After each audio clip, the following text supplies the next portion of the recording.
Om Satsangatve Nisangatvam Nisangatve Nirmohatvam Nirmohatve Nischalitatvam Nischalitatvam Jivan Mukti. Om Shanti Shanti Shanti. From the company of the holy comes non-attachment. From non-attachment comes freedom from delusion. With freedom from delusion comes steadfastness.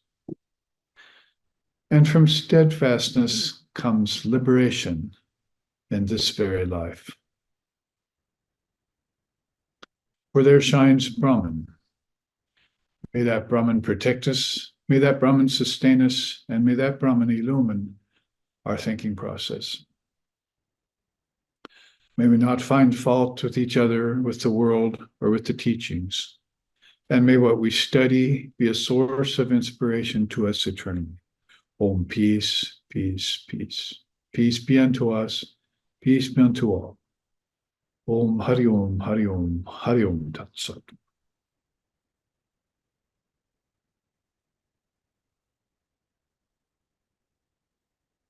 I'm exceedingly glad to meet with all of you today on this holy day. It's Swami Adbhutananda's birthday, one of Sri Ramakrishna's direct disciples. Adbhuta means wonderful, so we have a good English word for that Sanskrit word. And he was an exceedingly wonderful phenomena. They call him a spiritual phenomena of Sri Ramakrishna, because he wasn't blessed with the obvious shining glories of Vivekananda or Brahmananda. Came to Sri Ramakrishna and got himself entirely remade. We read about him, and so he's really a man for our times. I think is that we can all take our whatever material we come before the Lord with and present it and have it transformed immediately in the case of being devotees of Sri Ramakrishna and children of the Holy Mother. So on this beautiful day, and with March right around the corner, where we'll have such wonderful holy days as Sri Ramakrishna's birthday, and prior to that, Shivaratri, and after that, Chaitanya's birthday, we continue on with a whole host of various holy days that always help us remember the divine being and remember why we're here in this life.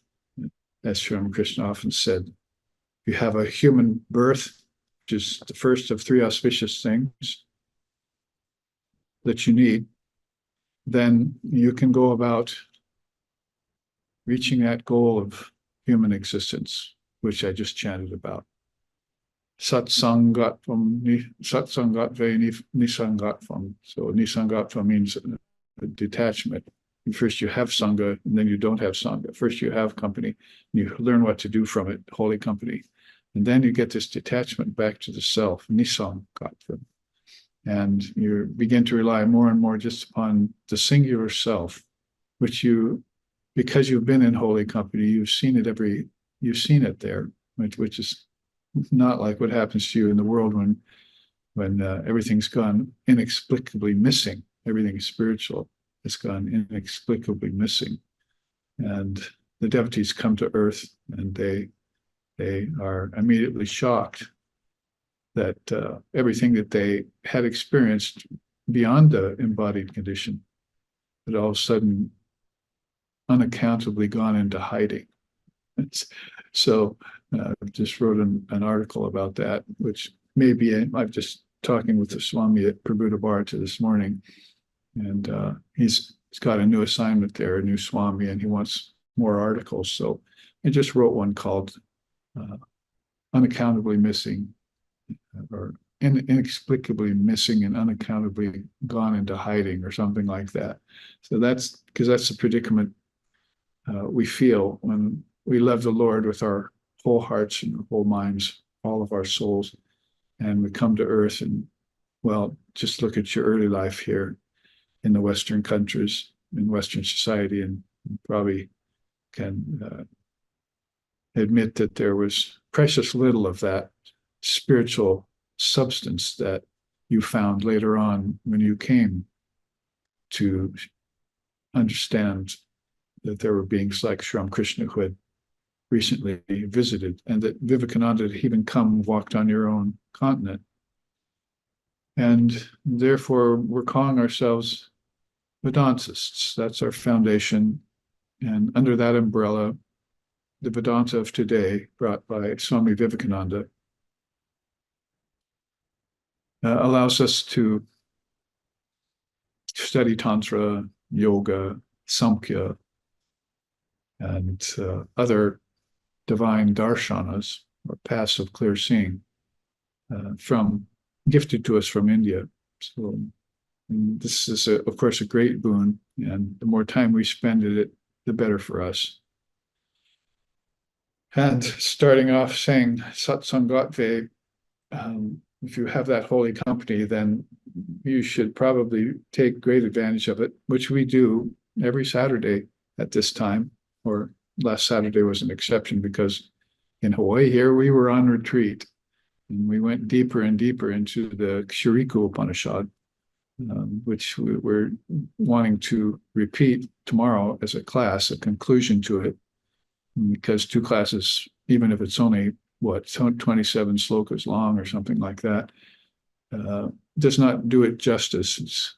It's really got so much to tell us about taking the sharp knife of discrimination that we've been given to cut through the appearances of things. Things means Maya, samsara, and come forth with the jewels that are unaccountably missing in life until we find that satsang.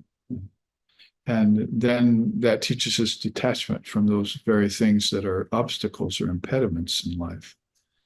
So coming and enforcing that detachment or non-attachment in a group of like-minded individuals like ourselves is what we like to enter into every Sat day, every Saturday for satsang.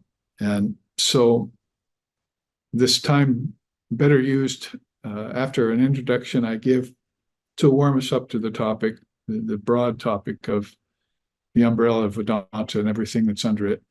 Time is well used then by coming forth and sharing something with this group of holy company that we're in, and to help improve our condition, intensify our devotion toward the Lord, and vault and transport our minds into a higher state of consciousness, which speaking about these words of wisdom does automatically. That one of those God blogs last week was that words to the wise. And the expression is a word to the wise, but I put words to the wise because when the wise start to share with us these experiences of spiritual life that they've gotten from study of the scriptures and meditation, and their spiritual practices and their austerities, then that's when the spiritual path becomes more pronounced for us. And we can set foot on it with full faith and free ourselves of doubts and fears, as the Upanishads tell us to do. The Upanishads are Vedanta. So who can come forth first? So I won't have to keep thinking of things to say to fill the silence. I can get things rolling. I was looking at a chart, and there was kind of a line of dissolution on the chart. If I recall, it goes from prana to psychic prana to Shakti. So the dissolving prana and psychic prana, which is more subtle, and then Shakti. And I'm wondering, what does that really mean to dissolve it to Shakti? Do you do a visualization of like the form of the goddess, or her formless aspect? I mean, what exactly are the mechanics of that, of dissolving into Shakti? What is how do we internally do that? Yes, those mechanics or those dynamics, I would say, are, of course, described best from the standpoint where we're operating in the body-mind mechanism, where consciousness is lodged temporarily, is to become aware of the prana and then connect that to the psychic prana. And both of these things, Swami Vivekananda found missing in Western thinking when he came here. I think when I often quote Jesus when he said, "Man does not live by bread alone," I think it refers to that prana that's inside it. We really live by that. And the ancestors, I used to say the ancestors come and go via the prana. And those are through nadis or channels that we've been studying over the last 3 Sundays now, through these channels, consciousness flows called nadis, to different centers of awareness along the Sushumna, this giant inward pathway, which is Shakti's own flow of consciousness. So I think if we stay with the subject, which is most pertinent to her, then we're talking about a dynamic play, which probably flows more than merges. But when you come to, of course, the 6th and 7th center of consciousness, sometimes called chakra or lotus or spiritual vortex of divine, delightful divine energy at the crown of the head, then that's when the merging takes place. And yes, I think you named both facets of her, the form and the formless, because in the case of Kundalini Mother, which we associate so closely with Divine Mother Kali and Sri Krishna's love of her, she has a formless side of her. We often call that, in fact, our founder, Lexicon, called that formless form. So we picked up on the subtlety of that expression and began to understand her blackness, how, she's clothed in space.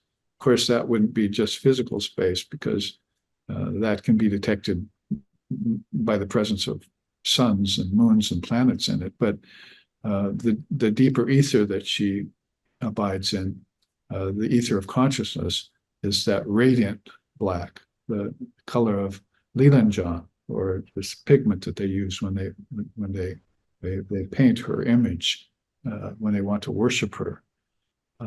So it shines. It's a shining blackness, that substance. And so they've found that that's really a good symbolic way of describing her formless form, Rupa.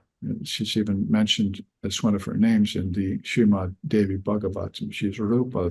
Rupa means form, Arupa means formless. So she has both of these aspects to her, and the mechanics, as you call them, or the dynamics of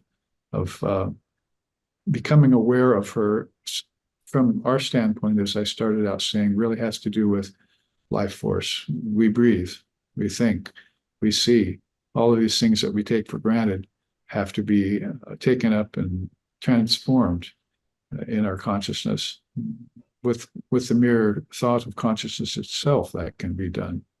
A Vedantist, as Vivekananda said, should be able to turn everything into consciousness by the very way that he or she is going about thinking.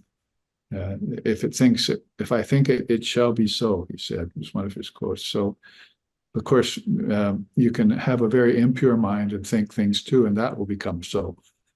That's what we call the world of Maya or samsara. People are thinking all sorts of inadvertent or unconscious or selfish thoughts, and those also go out into the atmosphere, come back and have a cycle, and then recur. And that's a good way of tracing out how karma goes from body to body, mind to mind, place to place. But we place our minds more on the Divine Mother Shakti that comes out of the union of ourselves realizing that we breathe, that we live, that we think, and that thinking leads us to psychic prana. If you're following this line of contemplation, or like you said, if you're envisioning her as consciousness, then it becomes quite obvious that her dynamic play is going on all the time. It's when you overlook that connection, as current people in modern times have done, because when they come to a teacher and they feel a lacking in themselves, in their lives and so forth, then a lot of the teachers, I mean, it'll be Tantra, Buddhism, yoga, they'll want you to start breathing. That's one of the first things. You're really not breathing yet. It really means not just physically, because that will help you to breathe physically, but it also means you take every breath in consciousness, is the way I like to define pranayama. It's not just an exercise for the lungs or something, that even as helpful as it is, balances our thoughts a little bit, but it's becoming aware of how you take every breath in consciousness. That's how it's described in the Advaita Vedanta when they do think about pranayama as a practice. And so that will entail or demand even that prana becomes connected to your psychic prana, and you're looking at it that way. That's what you have to do. You don't just breathe and say, well, yeah, there's a thought there's an energy that runs my thought too, and he's calling it psychic prana, so I can accept that. But you have to actually make the connection and accept it as being the fact. And this puts you, not so much, it can put you at odds with conventional thinking, of course, but it also takes you along this inner trajectory. It's like taking your thoughts out of the channels of earth, air, fire, water, and ether, swimming in rivers, breathing air, eating food, walking on land. It takes your consciousness out of the limitations of those five and places them in the Sushumna, places them at her feet in the Sushumna. So yes, that's where you would join her. And sometimes we chant that chant, Mano Nabudi, Shariram Indriyam Tanmatram Bhutani Nabuddha Panchakam. You take the word and you join it to the mind, you join the mind to the intellect, you join the intellect to the witness, you join the witness to the Atman, and then Atman you join to Brahman, because Brahman is the soul and everything. It's the life breath of everything. But since Brahman doesn't move or breathe as a body, then it's up to the Divine Mother Shakti to be there for us, to animate us as separate beings, and to hopefully we will accept her to conduct our life force towards her. Self-surrender is good for that. Sharnagata Dinarta Pari Prana Trayane Sarva Sharti Hari Devi Narayani Mostute is all about that sloka in the Chandi about offering yourself, Sharnagata, to the Divine Mother of the universe. So the tone of my answer today is pretty much colored with last week's retreat, because we were talking about the Sushumna. And at this retreat, we listened to some of the Ram Prasad songs with Janma music and Lex Hixon, and took them apart. And we focused in on those ones that the Sharika Upanishad was specifying, the Kundalini ones. Therefore, we started thinking about taking our consciousness and instead of I'm in the world, I'm in the Sushumna.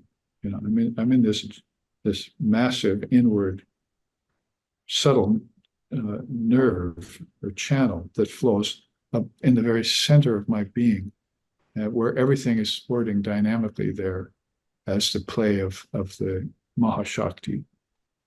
And she wants to culminate at the crown of the head by joining Paramashiva, and she takes you with her.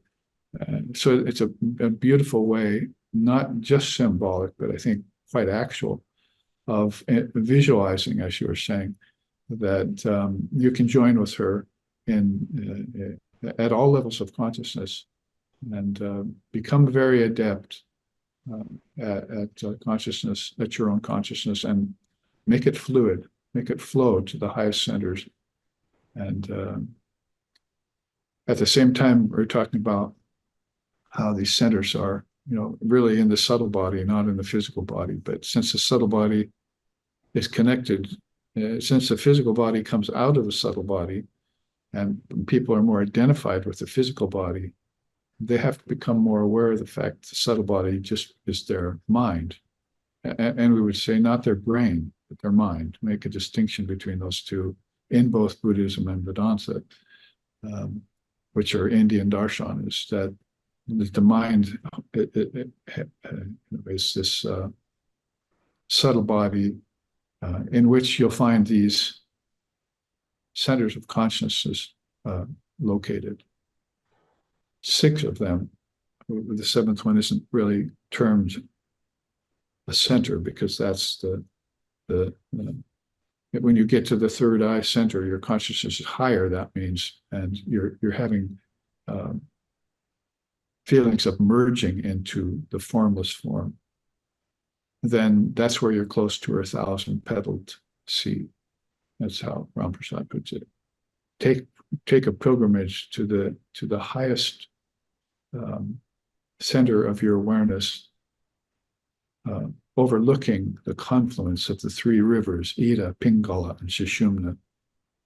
And so you take a hermitage, like having a place of domicile on overlooking this 3 great rivers of consciousness that are flowing. Ida and Pingala around the Sushumna, coming up the central channel, and then get close to her 1,000-petaled sea, he says, very nicely interpreted by Lexik Sin, our founder. So then she'll merge into that 1,000-petaled ocean, or the blissful sea of hers, in the Sahasrara. So, very beautiful to think of the connection between prana, psychic prana, Shakti, and then Parama Shiva, or Brahman.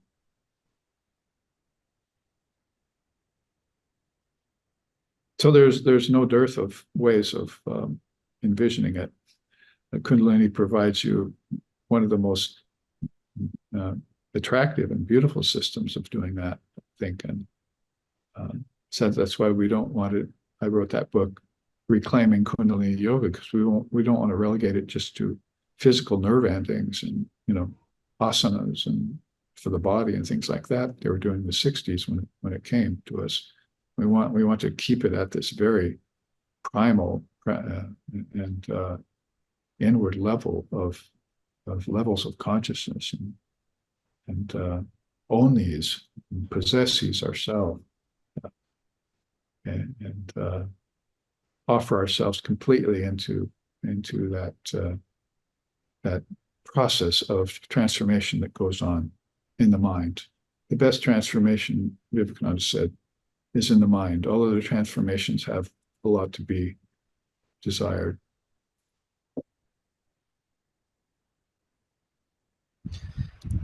Namaste, Babaji.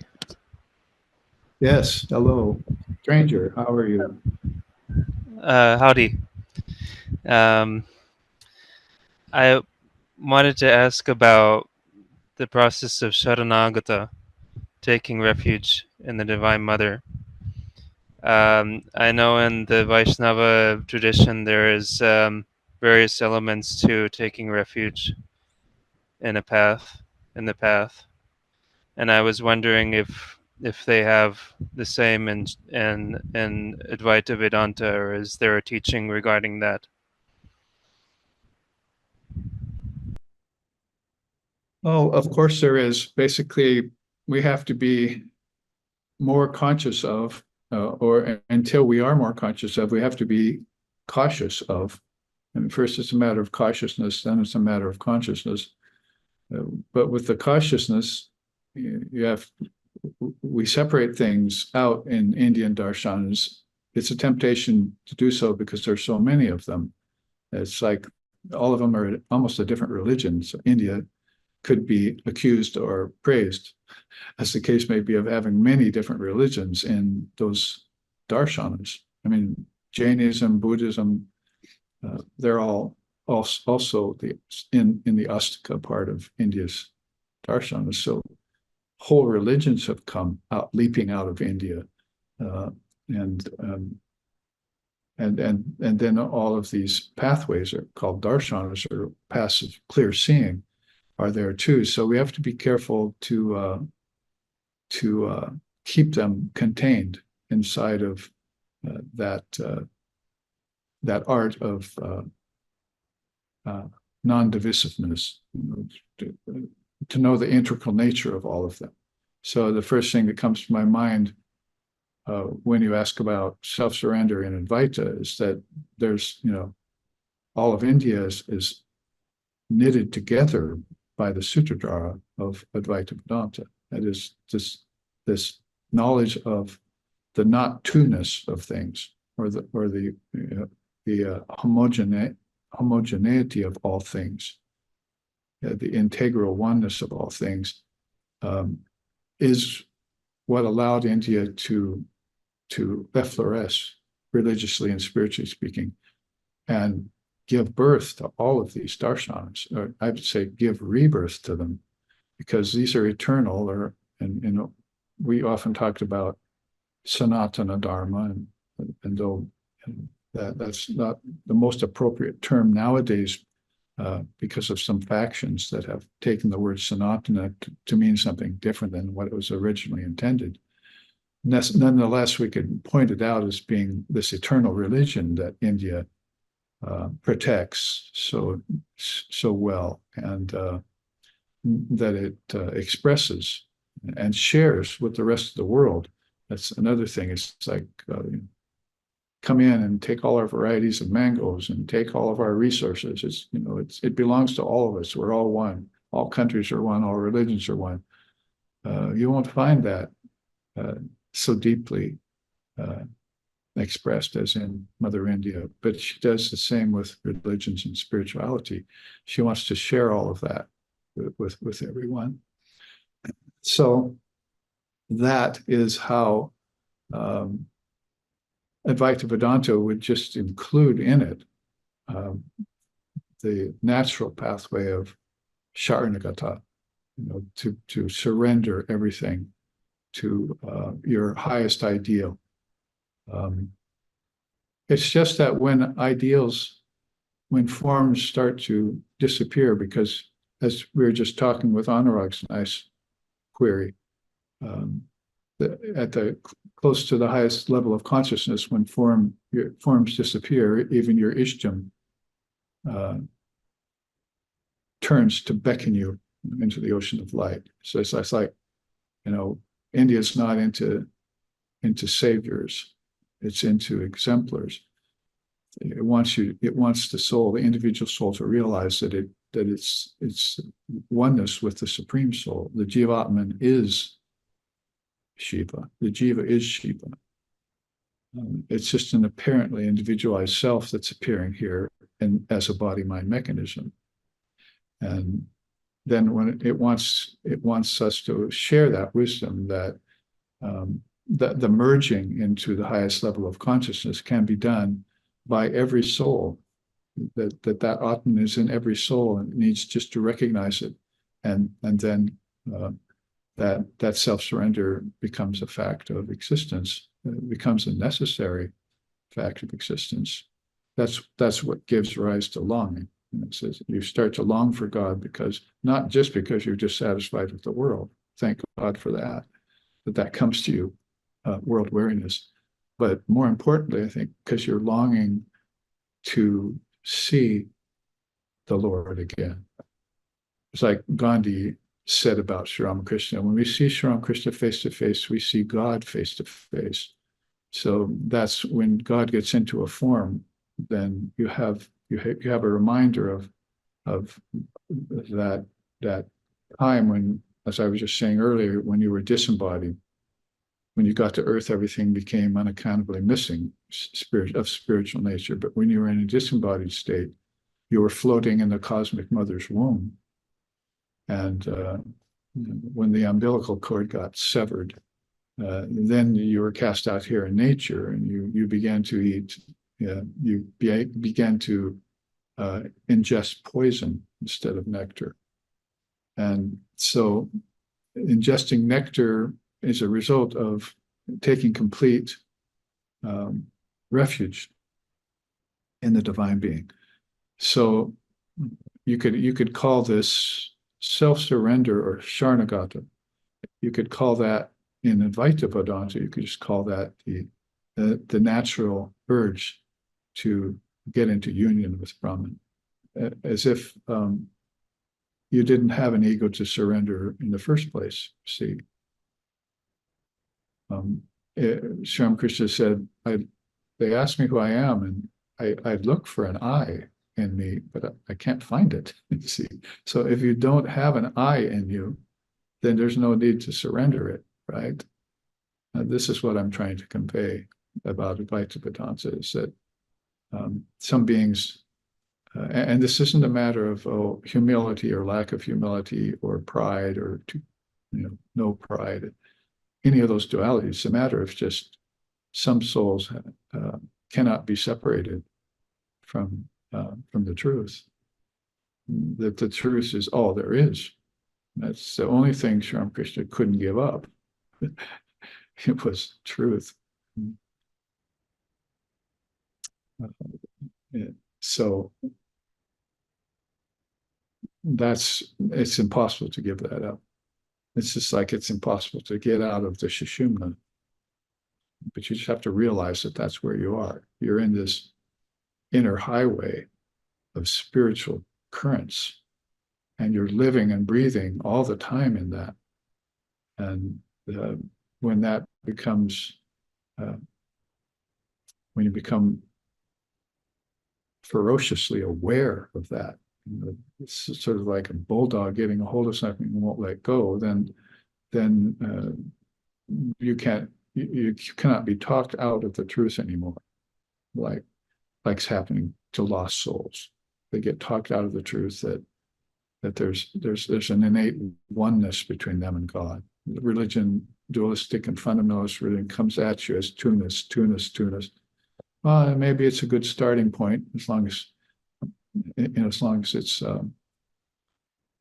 sincere, but it has to lead somewhere. And so in India, it has to lead beyond the Savior to the exemplar, to the self. I am Atma Brahma. This self is Brahman, and everything else that was had or thought differently up to that point was just a dream you were having of separateness, a dream of your individual existence. But you always were and always will be one with the Lord. And words, of course, will start to fail you, because when you say Lord, you think of form. And so that's where there are words like Brahman or Allah or Tathagata or Pragyaparam and words for experiences of it too, like Satori, Mahanirvana, Sampragyat, and so forth. They just want you to have that divine memory of your union with reality awakened, so that this dream of separation can end. So self-surrender is one of the ways in which that will happen. It's a path that of faith. But then we wouldn't necessarily want to separate that from the path of non-duality, if non-duality it could even be called a path, because that's just another facet of another aspect of how people get to the Lord, get to the oneness with absolute reality, is how I would explain it today. So Isha, you're in Copenhagen right now? Namaste, Babaji. Namaste, everyone. Yeah, thank you, Babaji, for that. I'm very touched by what you said. I actually had been reading something earlier this week from the work of Swami Vivekananda, and there's this famous lecture which he held or he published at some point called Buddhism: The Fulfillment of Hinduism. And at some point, at some point in the text, Vivekananda says, Shakyamuni came to preach nothing new. He is also like Jesus. He also, like Jesus, came to fulfill and not to destroy. Only in the case of Jesus, it was the old people, the Jews, who did not understand him. While in the case of Buddha, it was his own followers who did not realize the import of his teachings. So as the Jew did not understand the fulfillment of the Old Testament, so the Buddhist did not understand the fulfillment of the truths of the Hindu religion. So you said something very beautiful about how within Sanatana Dharma or Hinduism, there's this beautiful kind of unification or this tendency to just this tendency of just general agreement. There may be differences, but there's of course the deep sense of respect which different people belonging to different sampradayas have to each other. Of course, Ramakrishna was called Samanvaya Yugacharya, a person with this beautiful ability to make people agree with each other. There may be aspects which are different and whatnot, but Ramakrishna was somebody who had mastered this position. And I've been thinking about this thing that originally Jesus was a Jew. He wasn't born a Christian, and neither was the Buddha born a Buddhist. He was a Hindu too. So I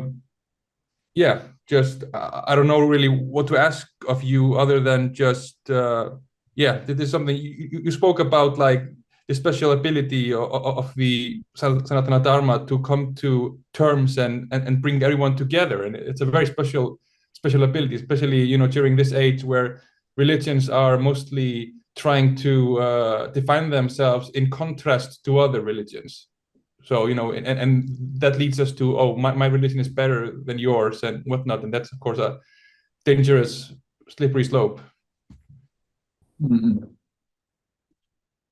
Yes, well, no query or question even needed in all that. It's just a very good report on your studies and your readings, and in Swami Vivekananda's way of knitting things together that had unnecessarily fallen apart. So basically, he was, he could be critical of India and its darshanas, but the thing he was critical about was lowering the ideal and forgetting them.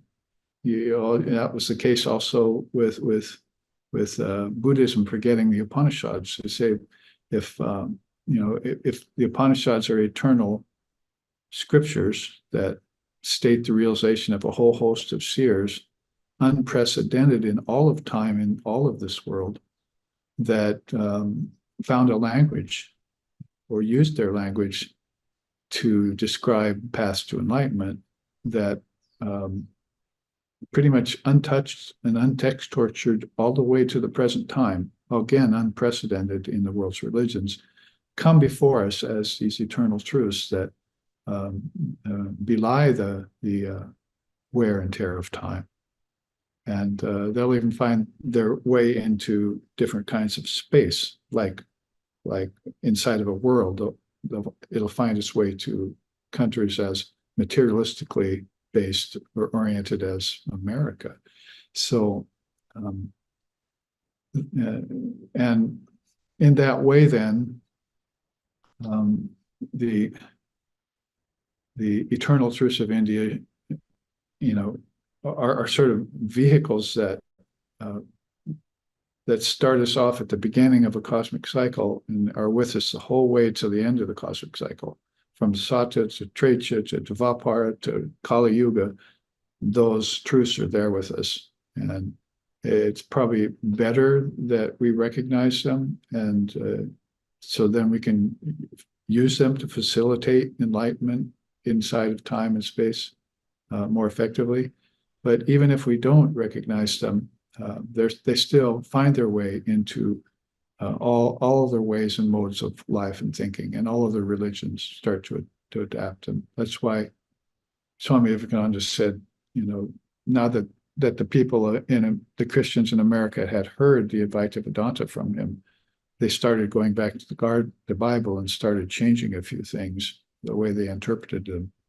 Because when you hear the truth like this after a long age of untruth or mixed truth, then people will sit up and say, "Hey, what did you just say? And can you explain that to me?" And then you've got the whole art of Atma Vichara, questioning about the nature of reality, takes its rightful seat at the head of the table. And people are starting to turn their attentions toward the head of the table rather than, other places, like other chairs or on the floor even, where old food has fallen.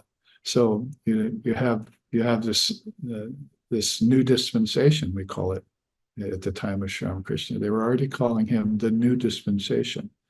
Like, what's the next the next shining light that's going to come from the son of Brahman that can hit the earth, like the Ganges was headed toward the earth when Shiva caught it in his matted locks. That form of spiritual purity, when's it going to hit the earth? What vehicles is it going to come through? And what darkness is it going to disperse and scatter so that people can wake up from this dream of being an individual body that's born, lives, dies, and gets reborn again. I mean, most people don't even go as far as reborn yet. They just think birth, life, death, that's it. So when you see there's a continuum cycle and everything like Buddha saw, and your followers don't understand that, then you have to go back to the source of the very ground in which your religion was formulated, which is Mother India. I feel that about all religions, that they could, to say the least, learn so very much about their own religion if they go back to what we're now calling Vedanta.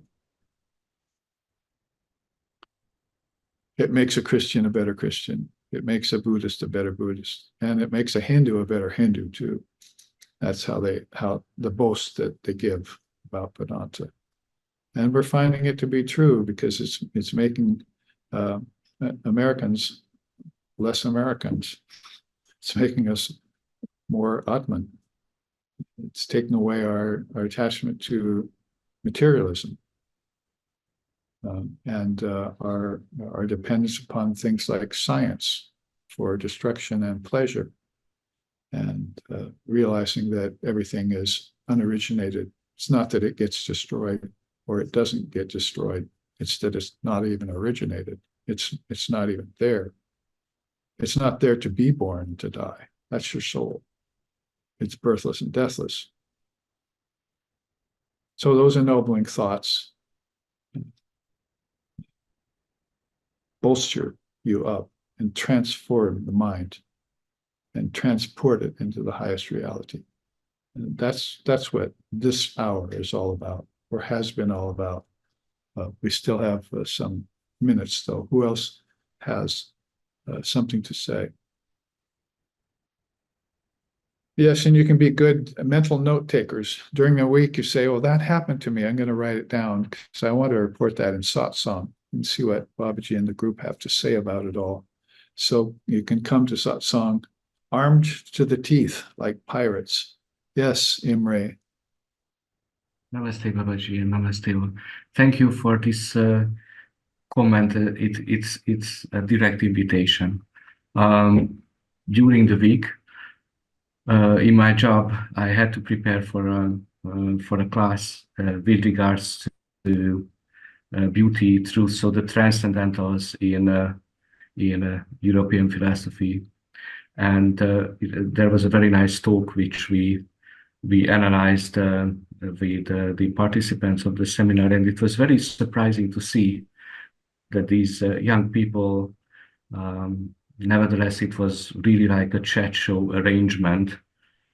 Didn't really find it a suitable way to introduce such ideas, which on one hand is very reassuring, on the other hand, also questionable how to raise such topics. And then the other great dilemma was that in this talk, the very wonderful proposal was made, or again re-invited, that beauty itself could be realized in one's life, and it provides a path towards truth, because truth, beauty, and justice go hand in hand. So it's considered as also unity. And I suppose that it should be very relevant with us, especially at that time. And as you refer to the materialistic perspective, let's say at least on this, probably people would agree. Or from the materialistic point of view, beauty could be a gateway, a proper gateway to get closer to the transcendentals and the transcendental reality, or these perennial wisdom.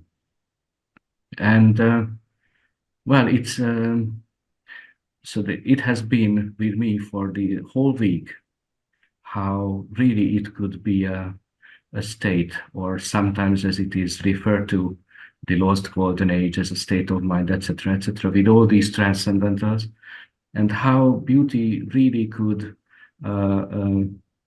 provide us this shift, this change, and especially when we are in this state. And also, since this gathering has this title, the ashram of the subtle realms. So when these subtle realms and the subtlety is really approached, or is dissipating, or the curtains really slowly uproll, then there is totally a renewal, a new reality, and hopefully it also has an impact to transform our or how to say, the common, or the collective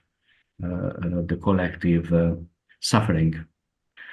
And I'm wondering how you see it, how you see this question of beauty, probably as a gateway, especially in terms of let's say that in case of the developed world, and even everyday people as a responsibility in their balanced material life, to start with some beauty, and then observing the power in it. So that would be. Thank you very much. Very good. I immediately put in mind of that expression, beauty is only skin deep, and has the power to soothe the savage beast, and those kinds of sayings that we grew up with and heard occasionally.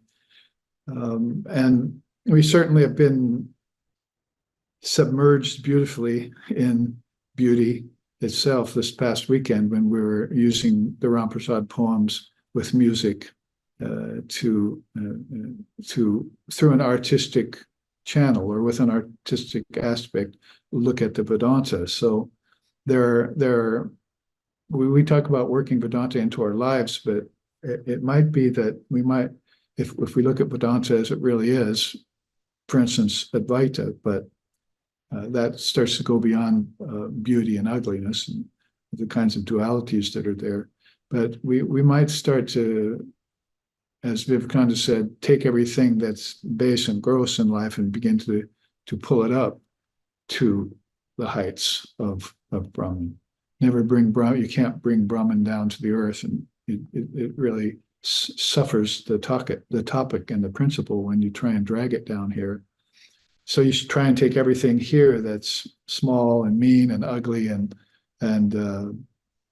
and all of the things that are of a temporal nature and terrestrial nature, and try and bring them up to the heights of this Vedantic thinking, these ideals that Vedanta puts forth. And therefore, we would be taking Vedanta not just as something we want to work into our life, but something that we want to work into ourselves. That is, we want to become ornaments of beauty around the Vedantic Christmas tree. That's the center of things. That philosophy is our center, and that's what's going to raise us up. And it certainly did so in the estimation of all other religions and worlds in the case of India's offering of non-duality, like through Gaudapada's Karika and so forth, where every philosopher sat up and took note, Western and Eastern philosophers, and admired that idea of non-origination, which Buddha had been teething on for a long time too, Buddhism. So that inner beauty they hear talked about, of course, because beauty is only skin deep, doesn't mean that you go underneath the skin of the human body and you're going to find anything very beautiful there. But it means that basically the inner beauty is beyond the physical, and we have pathways like the arts, music, poetry, and then we have the arts of the mind, like philosophy, which will allow us to engage in and exalt in this inner beauty, which will then inspire the mind and cause it to be more ready for the high thoughts of Vedanta. I think nobody ever really approached the heights of Advaita Vedanta with a stodgy or sterile mind. It's like Holy Mother saying, whoever got a vision of God, who wasn't, who didn't have ecstatic devotion first. So if you want the vision of the Ishtam, also, then your devotion has to come to a heightened state. So fine for the path of bhakti leading to prema bhakti, but for the path of jnanam leading to brahma jnanam, then it's going to be the same thing. You're going to have to cast aside or transcend this danger of the philosophy becoming too sterile and maybe stripped of wonder and shorn of beauty.